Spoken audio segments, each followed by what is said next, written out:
here. So y'all can think I'm a bro. That ain't fair, nigga.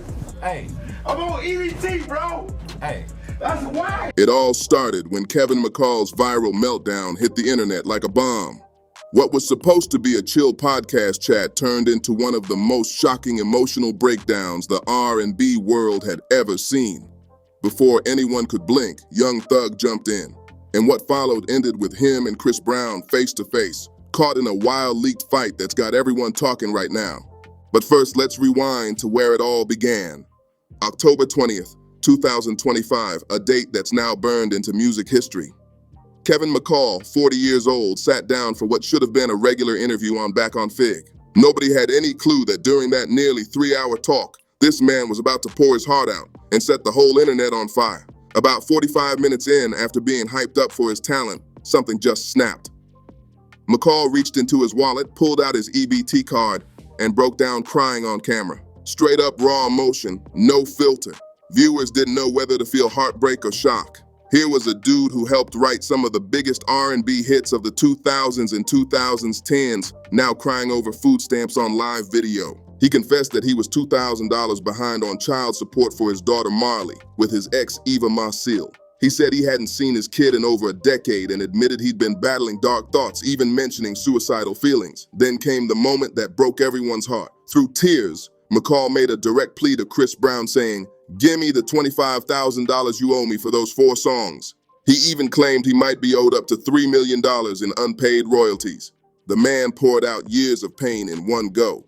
He said while Chris Brown was on his Breezy Bowl 20 tour, racking up close to $100 million, performing hits McCall helped write, he himself was struggling just to eat. McCall said he even hid his face at grocery stores to dodge embarrassment. That's pain money can't hide. The internet lost its mind. Within hours, the clip had racked up millions of views across every social platform imaginable. Twitter, TikTok, Instagram, everyone was talking about it. The clip posted by My Mixtapez alone pulled nearly 9 million views in a single day. Some people called Kevin a victim of a ruthless industry that used him and tossed him aside. Others said he'd made his own bed, that he'd burned bridges and made enemies everywhere he went. The comment sections were wild, half sympathy, half chaos. But just when everyone thought this was the end of the story, Young Thug jumped in the mix. And his move, nobody saw it coming. It flipped the entire situation upside down and brought Chris Brown right back into the fire. One day after Kevin McCall's emotional breakdown had the whole internet in pieces, Young Thug decided to speak up, and what he said blew everyone's mind. On October 21st, 2025, Thugger jumped on Twitter and wrote, "Kevin McCall, hit me, my bro. I'll give you the $25,000 you need, and I know CB would too. He a real one, just busy sometimes." The tweet spread like wildfire. It wasn't just some random post. It was a power move that showed Young Thug was stepping in as a peacemaker between 2 men who'd been beefing for almost a decade. Why the fuck you have a testimony? Why the tell your life? Get in on this. I witnessed it. He finna be in here and Why tell the us fuck I got an EBT card? And this is at Breezy Bowl and made 90 whatever the million, and it say KKKKK Max. Can I get 25,000 for them 4 songs I owe you, bro? I just want to leave, bro. Leading up to who he is I'm not even tripping though. I got an EBT card, my nigga. Like what the bro? I can't even get nothing, bro, man. People couldn't believe it. Young Thug wasn't chasing clout or trying to start drama. He was offering to personally cover the $25,000 McCall claimed he was owed. That's real money, not internet talk. And he did it publicly, right in front of millions of fans. That put both Kevin and Chris in a tight spot. Now everyone could see who was real and who wasn't. The culture immediately took notice. For one, Young Thug and Chris Brown weren't just collaborators. They were brothers in music. Their friendship went way back. In 2020, during lockdown, the two dropped Slime and B, a full 13-track mixtape that proved their chemistry was unreal. Their hit single Go Crazy blew up the charts, hitting number 9 on the Billboard Hot 100 and going 4 times platinum. Their bond ran deep, and when Thug got locked up on RICO charges in 2022, Chris Brown stood by him the whole time. While the world turned its back, CB was one of the few who kept saying, "Free Thug." He talked about him in interviews, posted support online, and even reached out privately. That's real loyalty. So when Young Thug offered to help Kevin McCall, it wasn't betrayal, it was compassion. He wasn't picking sides. He was trying to fix what was broken. He said, CB would give it to you too, bro. He a real one, showing he wasn't throwing shade at Chris. He just wanted peace. Kevin McCall responded fast. What's up, bro? I'm just seeing this. About to DM you now, he wrote back. For a moment, it looked like maybe, just maybe, this whole mess could get resolved. The internet started rooting for a truce. But that hope didn't last long. While Young Thug was out here trying to heal wounds, Chris Brown had a whole different kind of energy. On October 22nd, just one day later, he jumped on Instagram and posted a story that sent chills down everyone's spine. It read, "Remember this, you can't walk across a burnt bridge. You know what's funnier than a troll? A broke one. Cold, ruthless." That message hit like a punch. Chris wasn't here to talk peace. He was done. It was his way of saying, I'm not helping, I'm not forgiving, I'm not looking back. The bridge was gone, torched beyond repair. Social media exploded again. The streets were split. Some said Chris was right for protecting his name. Others said he was being heartless toward a man clearly going through pain. Twitter polls showed around 70% of people were riding with Brown, while the rest thought he went too far. One viral tweet summed it up perfectly. Before anyone says Chris Brown being mean, context, Kevin McCall threatened his daughter years ago. But others argued that McCall's mental health was spiraling and he needed help, not humiliation.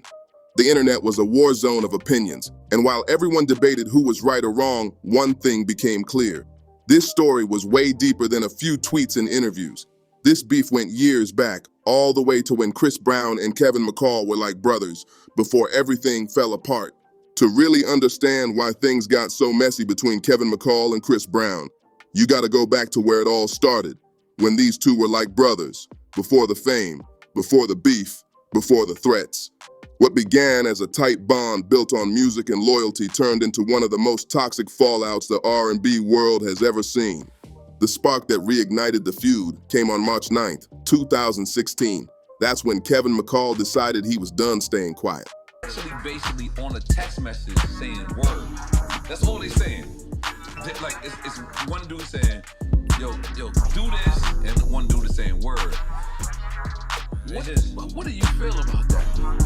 I mean, I can't speak on my brothers in them case and right. What they going on. I can only be who I always been, they brother.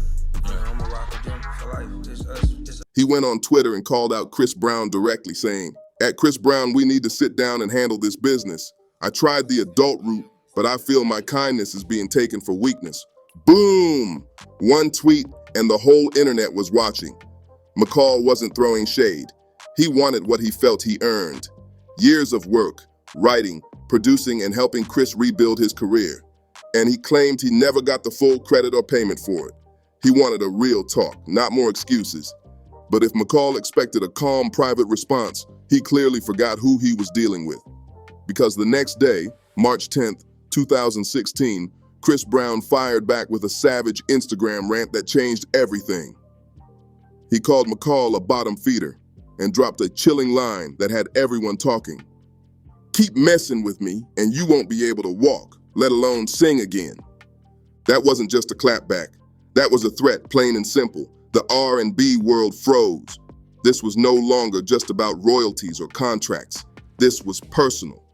Kevin tried to play it off cool, posting on Snapchat, "I'm Chris Brown's #1 fan, actually." Maybe sarcasm, maybe real emotion, nobody knew. But it was clear this man still had mixed feelings. Love, anger, and pain all tangled up. Imagine helping build someone's empire and then being shut out like you never existed. But it didn't stop there.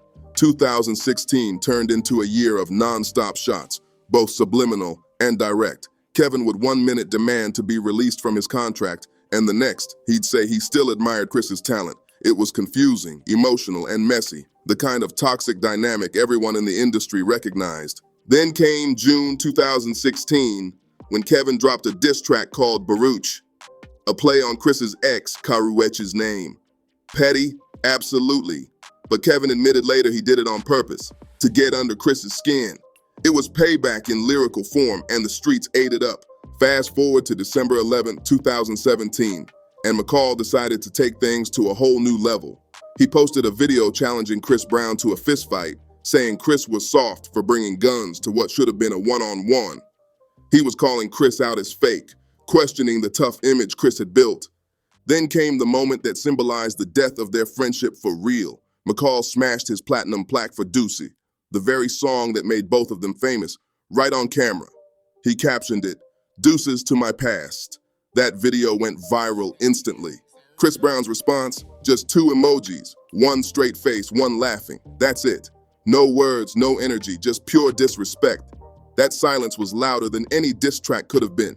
If you thought smashing that Deuces plaque was wild, what came next had the entire music world speechless.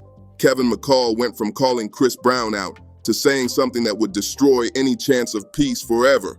It all went down on January 6, 2018, a date the culture won't forget. McCall jumped on Twitter and dropped a series of shocking posts that made fans stop scrolling and stare in disbelief. He said some truly dark stuff, threatening Chris Brown and his daughter royalty. And he wrote, "Chris Brown and his seed would be in a casket if he had anything to do with me being shot. Stop playing with rumors or I can't promise CB will make 29. The internet exploded instantly. Even people who had supported Kevin through his struggles couldn't defend that. He crossed the sacred line that you just don't cross. You never threaten someone's child. That's rule number 1 in the streets, in the industry, in life, period. Fans turned on him overnight. People flooded his comments calling him out, saying he'd lost his mind. One viral tweet summed up the mood perfectly. "I don't care how bad it gets. You never bring someone's kid into it." The backlash was so heavy that Kevin tried to walk it back. He said he was quoting Bible verses like an eye for an eye and claimed people misunderstood him. He said he actually loved Chris and his child and would kill for them, not kill them. But nobody was buying it. The damage was already done, and it was irreversible. From that moment, McCall was done in the public eye. It's from the whole thing. It's like, here's your 10 songs. Oh, and guess what? Listen to this in the car. He was listening to it the whole week. And he's like, nah, I need that song. I need that song. Whatever sympathy he'd earned vanished overnight. Even those who thought he deserved his royalties stopped defending him. The internet labeled him unstable, and Chris Brown officially cut him off for good. There would be no talk, no money, no second chances, just silence. But Kevin didn't stop spiraling. In 2019, he went on another rant, this time wishing that Chris Brown's fans would end themselves. It was disturbing to watch. The man who once wrote Grammy-winning hits was now burning every bridge left in sight. People started to see this wasn't just beef, this was self-destruction in real time. And through all this madness, Chris Brown stayed quiet. No interviews, no responses, no back and forth. He didn't have to. Kevin was doing all the damage himself. Then an old clip resurfaced from 2020 showing Chris addressing it all indirectly. He said, if he wrote all these songs he claims he wrote, why he ain't writing hits no more? Cold, but real. It hit hard because it was the truth. While Chris was selling out tours and stacking Grammys, Kevin's career had crashed completely. His 2017 album, Man of God, flopped, and his money was gone. It was a sad fall from grace for someone who once stood next to one of the biggest stars on earth. But believe it or not, this story goes even deeper. Because before the fame, before all the pain, these two actually had a real brotherhood. The kind of bond that made history before it all went up in flames. Before all the beef, before the tears, before the internet wars. Chris Brown and Kevin McCall were unstoppable together. Their story didn't start with drama. It started with hunger, loyalty, and two young artists trying to climb out of the mud and into the spotlight. It all began back in 2009 when Kevin McCall was just another dreamer from Watts, Los Angeles, trying to make it out. He'd played college football, chasing an NFL dream that didn't pan out, but music was in his soul. Hungry for a break, he went to an industry event, and that's where fate stepped in. Across the room stood Chris Brown, just 20 years old, freshly canceled by the industry after the Rihanna situation, trying to rebuild his name. And that's when Kevin made a move that would change everything. He literally pinned Chris against a wall to pitch his demo. That's bold energy. No fear, no hesitation, just pure determination. And crazy enough, it worked. Chris was impressed. He saw something in Kevin, that same fire he had in himself when he was coming up. He invited McCall to the studio, and what happened next was magic. The chemistry was undeniable. These two were in sync, musically, creatively, spiritually. Kevin was soon signed to Chris Brown Entertainment, CBE, under RCA Records, becoming Chris's right-hand man and creative partner. Together, they started dropping hits that would shape an entire era of R&B. Their first masterpiece? Deuces, a breakup anthem that hit different. But here's the twist. It was originally Kevin's song. He wrote it about his ex, pouring out his pain, his real-life heartbreak. Chris loved it, but Kevin made one condition. "I stay on the track," Chris agreed, added Tyga, and the rest was history. Deuces went crazy. It hit number 14 on the Billboard Hot 100, got nominated for a Grammy, and changed both their lives forever. Kevin made 6 figures off that one record, a huge come-up for someone who'd been working at Abercrombie & Fitch just months earlier. From folding shirts to making platinum hits, that's a real-life movie, but Deuces was only the beginning. Kevin co-wrote and featured on Strip in 2011, another banger that dominated the charts and the clubs. He helped craft Look at Me Now, the monster hit with Busta Rhymes and Lil Wayne that became Chris's first #1. 1Factorial, his fingerprints were all over the FAME album, the same album that earned Chris Brown his comeback Grammy. Kevin's pen was hot. He even wrote for Carrie Hilson, proving he wasn't just a one-hit wonder. He was a creative powerhouse. For a minute there, it looked like both men were on top of the world together.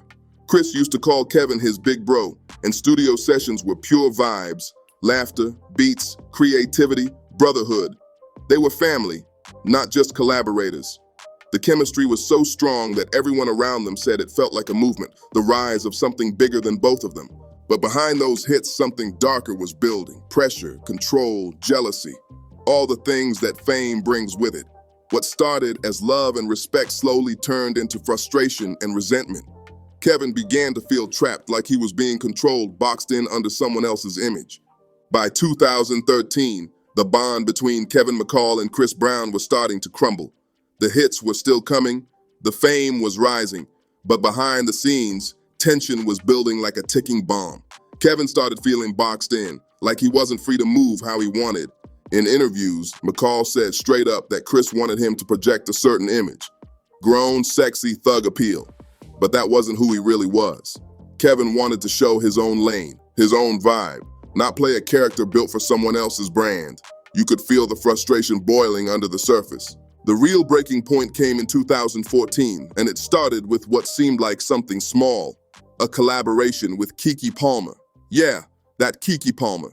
She'd reached out to Kevin saying she loved his work and wanted to make a track together. Kevin jumped at the chance. Finally, a project outside Chris's shadow. They dropped the video for Shorty Wanna Ride, and Kevin was hyped. But Chris Brown, he wasn't feeling it one bit. According to Kevin, Chris called him up furious, saying the collab didn't fit his brand and could mess up the image of the label. But it wasn't just about business, and it was about control. Kevin said Chris told him he'd make sure no label ever works with you again, basically threatening to blackball him from the industry. For Kevin, that was the final straw. He wasn't some rookie. He was the dude who helped rebuild Chris's career when nobody wanted to touch him. Being talked down to like that? Nah, that cut deep. That call flipped a switch in Kevin. The respect was gone. What was once brotherhood turned into straight hostility.